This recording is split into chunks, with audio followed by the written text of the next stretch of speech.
Chapter 9. The Soldier. Standing amid the carnage and wreckage that surrounded him on all sides, the soldier felt a hand on his shoulder. Warm and soothing, it posed no threat. He turned to see that the hand belonged to the police chief. He was a moderately tall black man, about 6 feet tall, 180 pounds, though the bulletproof vest made him look about 200. His hair was thick and peppered white. Bits and pieces of his close-cut goatee were starting to turn white. From the gray in his hair and the wrinkled brow and crow's feet, the soldier put the chief in his mid-50s. His hand placed on the soldier's shoulder was calloused and weathered. Not the hand of a man that lived in luxury, rather the hand of a man that spent too many winters laboring out in the cold. The veins were apparent and laced themselves in between the knuckles. While pulling a cigarette from his lips and exhaling with a deep, raspy voice, the chief asked, "What's your name, soldier?" "Ruiz, sir," the soldier said. "Sergeant Victor Ruiz." "Well, Sergeant, why are you here?" "I don't think I follow, sir." "Let me rephrase that. Why is a soldier in full fatigues and body armor in the middle of the Southside shopping district? You're out of place." The chief took another drag from his half-smoked Camel. He looked at Victor in an inquisitive manner. "You got any idea what the hell that thing was?" the chief asked. "He's a monster, sir," Victor responded. "I don't believe in monsters, Sergeant." "I don't either, sir. But I just watched one kill 29 of my buddies down in that hole, sir," said Victor with a look of anger and frustration scribbled across his face as he pointed towards the massive hole in the middle of the street. "You wouldn't happen to have another one of those, would you?" he asked as he gestured towards the chief's cigarette. "Of course." The chief pulled the pack from his shirt pocket behind his bulletproof vest. He shook one up to the top of the soft pack and offered it to Victor. Then he struck a lighter with his other hand. As he did so, he noticed the very visible shake in Victor's fingers. Clearly, the sergeant had just gone through hell.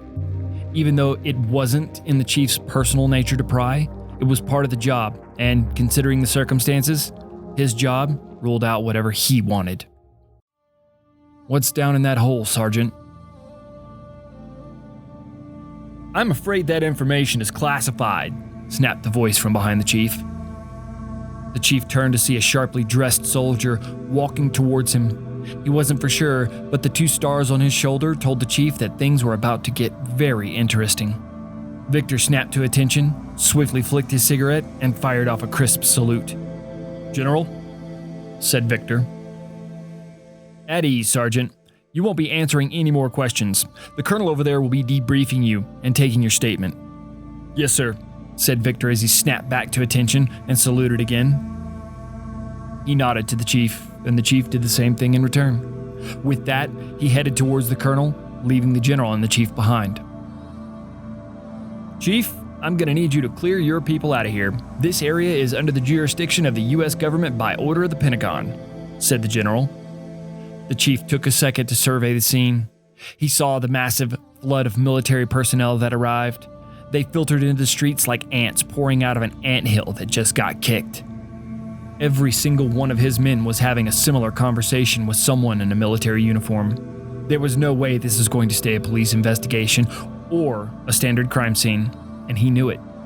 With as much experience as he had, the chief was used to having the CIA or the FBI stepping all over his toes. The events of this evening were far more severe than a murder or a terror attack. Tonight, he witnessed a massacre, and it was way above his pay grade. "My officers and I are happy to cooperate. What can we do to help?" "Chief, we appreciate the help. I will need your men to clear the area. We could use your help keeping the civilians and all the media out." The general took the camouflaged hat off of his head and ran his hand through his very short GI-cut hair. He took in a deep breath as his eyes fell towards the ground. As he exhaled, he looked up at the chief with a deep look of concern. "Look, this is just the beginning. I can't tell you much, but the city's getting ready for a complete shitstorm. If our intelligence is on the money, This guy's going to do it again. I need any video of this as fast as you can get it to me.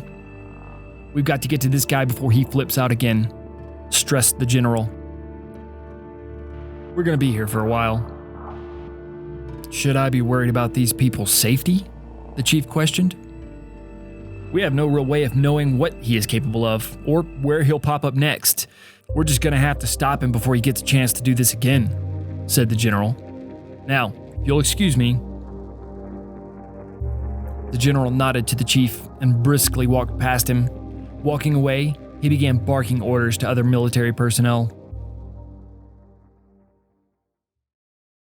Elsewhere, Victor sat down in a very barren room. There were a couple of chairs and a table. This room was actually in a trailer that was pulled up by a diesel truck when the military showed up. It was a quiet room, or a skiff. He couldn't hear any of the sounds from outside. He found it kind of strange that the United States Army showed up within 20 minutes of the first shot fired in that underground room. That means that all these soldiers were out for coffee at the local Dunkin' Donuts, or they knew this was going to happen. The situation was all definitely of the top secret variety. Hell, he needed to have a top secret clearance just to get the job. Victor heard the door crack open behind him. He knew the colonel that walked into the room, so he saluted. He did not, however, recognize the egghead that walked in behind him. The colonel was about 5 foot 10 inches tall, with salt and pepper hair. His chest was covered in medals, and his face said that he earned every one of them. He was about 65 years old and had the wrinkles to prove it. The egghead was a completely different matter. Standing about 6 foot 3 inches, this guy looked like he was fresh out of high school. He was clean-shaved with thick, black, curly hair. Victor was able to tell that he was of an Indian descent, although he had no idea whether he was actually from India or somewhere else in the world. The colonel started the conversation. "Where is the rest of your team, Sergeant?" Victor clenched his jaw in an attempt to hold back the overwhelming rush of emotion. "They're all dead, sir," he said in a broken and shaky voice. "I find that hard to believe, Sergeant. Those were all highly trained men. Some of them even served under my command in Afghanistan." "Yes, sir. We were all Spec Ops, Colonel. I did several tours with a couple of those men." "So what killed them, Sergeant?" "With all due respect, sir, I was hoping you could tell me what that thing was. It looked like some scrawny guy, but I've never seen anything do what that thing did. No way it was human." "Why are you still alive, Sergeant? If that thing did indeed kill all of your men, how come it didn't kill you?" "Honestly, Colonel, I have no idea. We did everything we could to kill it, though. First, we put a bullet in its head. Then it got up and started picking us off like flies. Our rounds weren't even penetrating the target." The egghead put the papers he held in his hands down on the table as he eagerly sat down in the chair across the table from Victor. "You mean he was bulletproof?" asked the young man. "What kind of armor was he wearing?" the colonel asked. "He wasn't wearing any armor. Just a t-shirt and shorts. The rounds that made contact with him didn't seem to have any effect. He just stopped the other rounds before they could hit him. If I didn't see it with my own eyes, I wouldn't have believed it. The bullets just seemed to stop right in front of him," said Victor. The egghead got very wide-eyed and leaned into him a bit closer as he slid a picture in front of Victor. It was a picture of the flower that Sam and Frank were trying to steal. "Did he have this with him?" Victor looked up to the colonel as if he were silently asking for permission to answer the question, and at the same time asking who the hell this kid was. The colonel cleared his throat and took a step towards the table. "Sergeant, I would like for you to meet Hamned Gupta. He heads the scientific division of Project 12, which is the research center you and the rest of your team were assigned to." "That was a research center? It looked more like a bunker to me." "That's because you never saw our lab, just the bunker," said Hamned in a very matter-of-fact tone. The egghead was right. Victor didn't even know how he got assigned to that boring-ass job. He was originally supposed to be on his third tour in Afghanistan, kicking in doors. 2 days before he shipped out, his orders were changed and he was assigned to that bunker.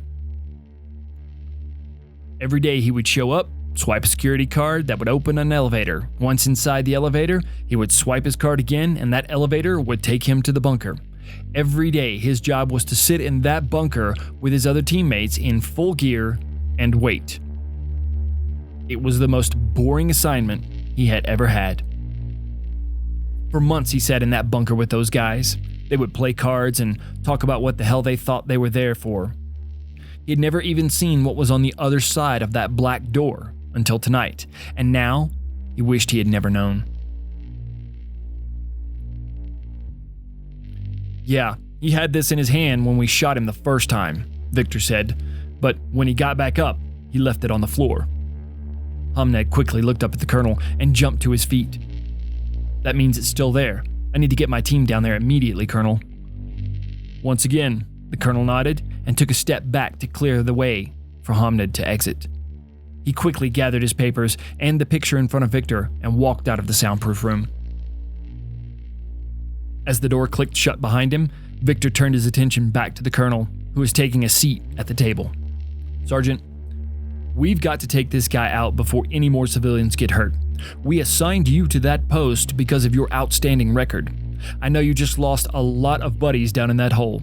There will be time to mourn them later. Right now, I need someone that has some experience with this thing to lead a strike team to eliminate this threat. Are you the man for that job? Colonel, right now, I would like nothing better, said Victor.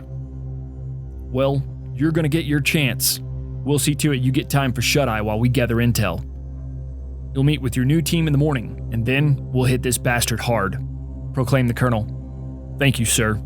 Both men rose to their feet, and Victor saluted the colonel as he exited the room. He couldn't help but feel concerned. He was still quite shaken from the day's events. On top of that, he was exhausted. He hadn't slept. A mission to take down this monster seemed impossible.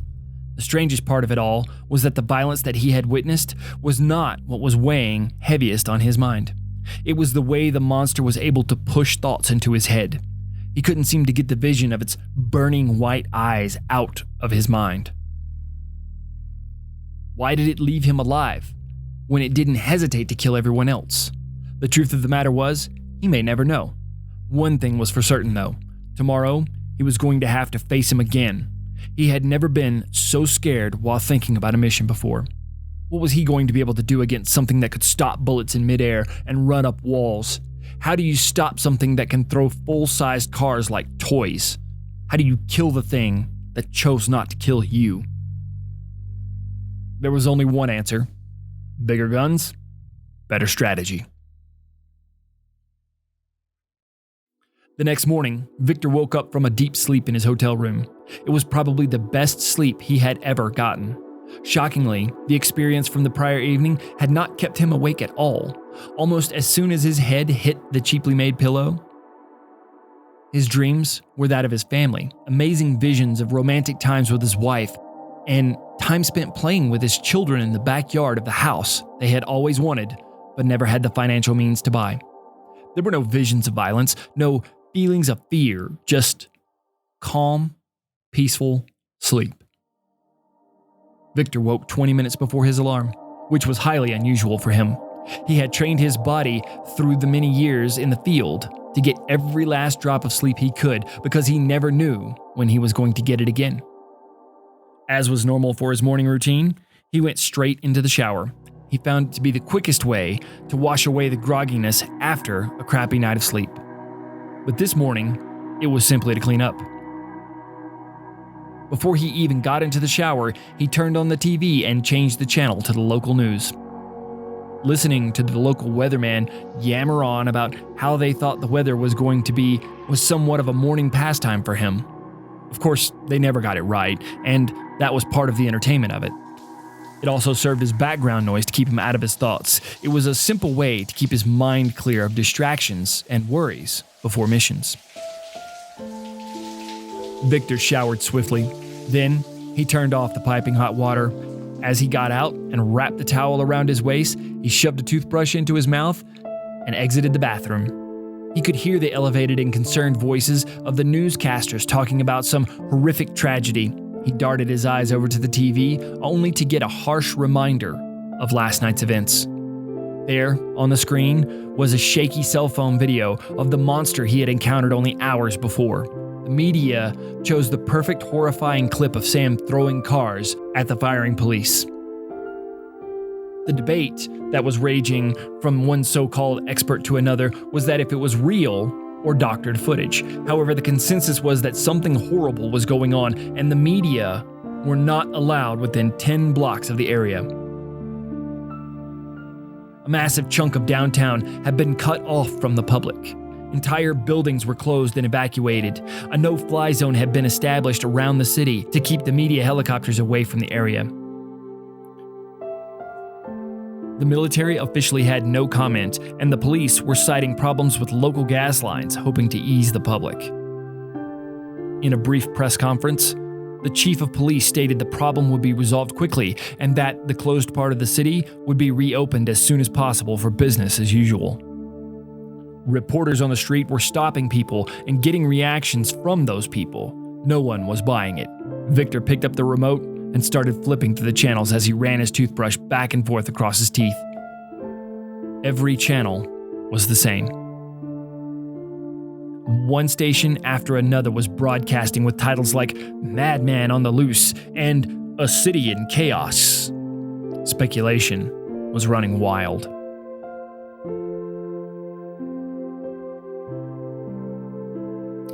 Victor hit the power button on the remote and tossed it onto the bed. He walked over to the half-steam-covered mirror and continued to brush his teeth. He did hate the media. They always over-sensationalized everything. It makes sense when you're in the business of telling stories. The scarier, the better. Still, he only had respect for war journalists. War journalists had the balls to show you the real shit. The type of stuff you saw in a movie theater when the shit hit the fan. As he spit the mixture of toothpaste and saliva from his mouth into the sink, it started to hit him. Today, he had to face that monster again. He rinsed his mouth and spat that into the sink as well. Looking up at the mirror, he could see the fear in his own eyes. It wasn't fear for himself, it was fear for how many of his men were going to die today. Every soldier signs on knowing that he is writing a blank check for nothing less than his life. Rarely are those checks cashed. Today, he was holding the check of every man on his team. Victor would be leading the mission, and if he screwed up, everybody on his team could die. This monster was nothing to be messed with. A few minutes later, Victor had finished putting on his fatigues and headed out the door of the cheap motel. The sun was sitting low in the early morning sky, but the temperature was already around 80 degrees. It was going to be a hot one, and the humidity was starting to bring sweat to his armpits. Today was about to suck. He bounced down the staircase and quickly hopped into the car that was waiting for him. The car returned to the site of the previous evening's chaos and met with onlookers and press. Dozens of police were on site in the 2 blocks before the checkpoint to keep everything under control. As they moved closer to the site, the sea of blue police uniforms turned into a sea of light and dark brown digital camouflage. Each one heavily armed with assault rifles and body armor.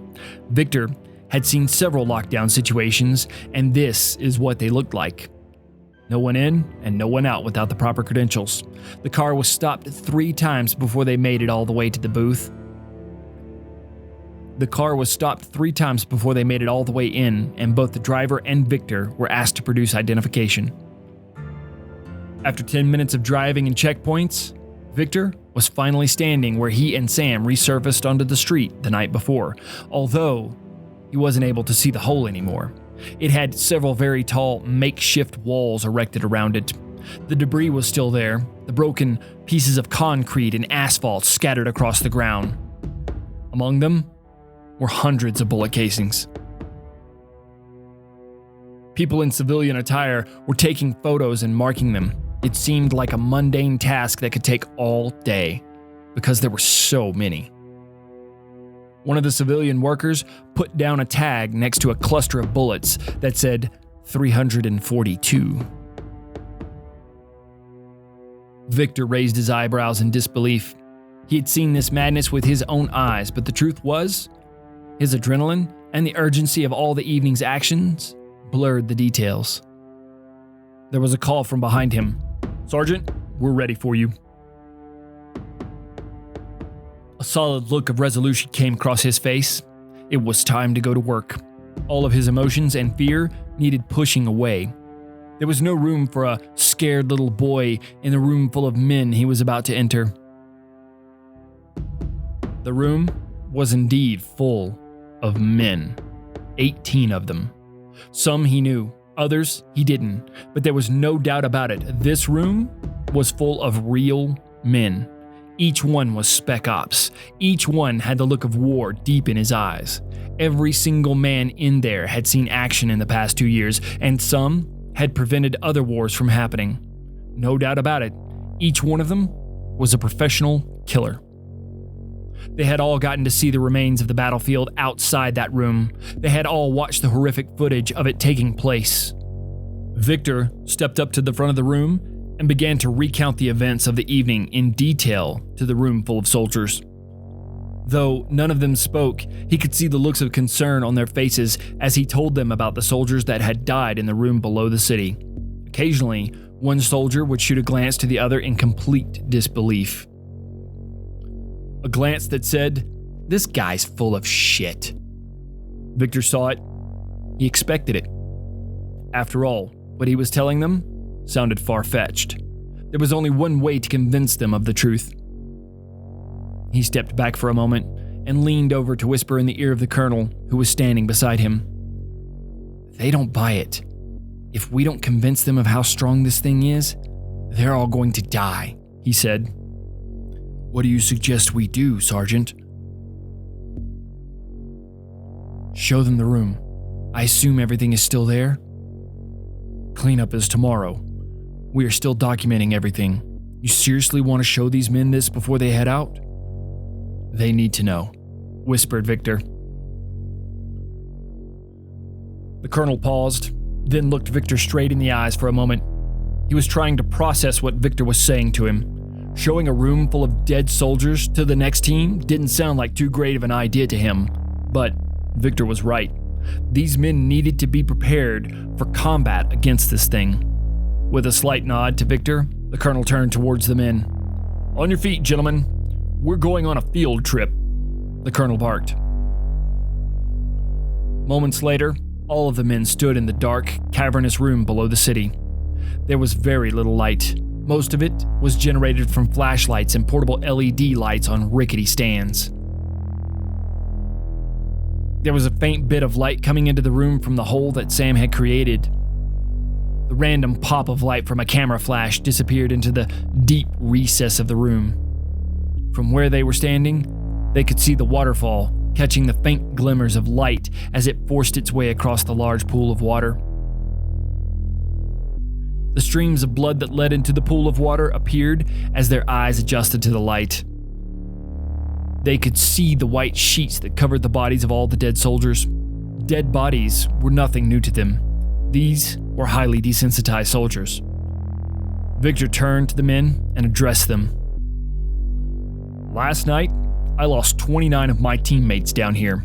29 highly trained soldiers dead in under a minute. Killed by one guy. A single guy with no gun and no armor. We didn't have a single shot that penetrated. This is no joke, gentlemen. We are up against a monster." One of the soldiers stepped forward and asked, "One guy killed all these men with no gun?" His tone reeked of disbelief and sarcasm. It was still a lot for them to swallow. Victor walked over to one of the boulders where a soldier had landed in the mayhem. Atop the massive rock was a sheet with a bit of blood seeping through. He reached up and snatched the cover off the body to expose the dead soldier that had his throat ripped out. There was a general sense of discomfort that washed over the group.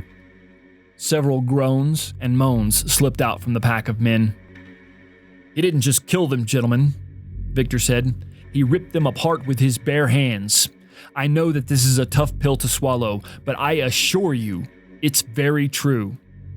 Later today, we're going to be tracking this guy down. We're under very strict orders to kill on sight." "Sir, I see all the shell casings all over the floor. Looks like you guys squeezed off a lot of rounds. How many times did you hit the target?" asked one of the soldiers. "Not once," said Victor with a bit of disbelief still in his voice. "We threw close to 1,000 rounds at him. We even launched grenades at him, and they had no effect." The men grumbled for a brief moment. Victor expected no less. He had just told them that this guy that they were going after was bulletproof. The whole idea would be completely unbelievable to him too, if he hadn't experienced it for himself. "This guy is faster than anything you have ever encountered. He was able to move so fast that our eyes couldn't keep up with him. He is wicked strong and mean as hell. Make no mistake, gentlemen, if you give him the chance, he will rip you apart too."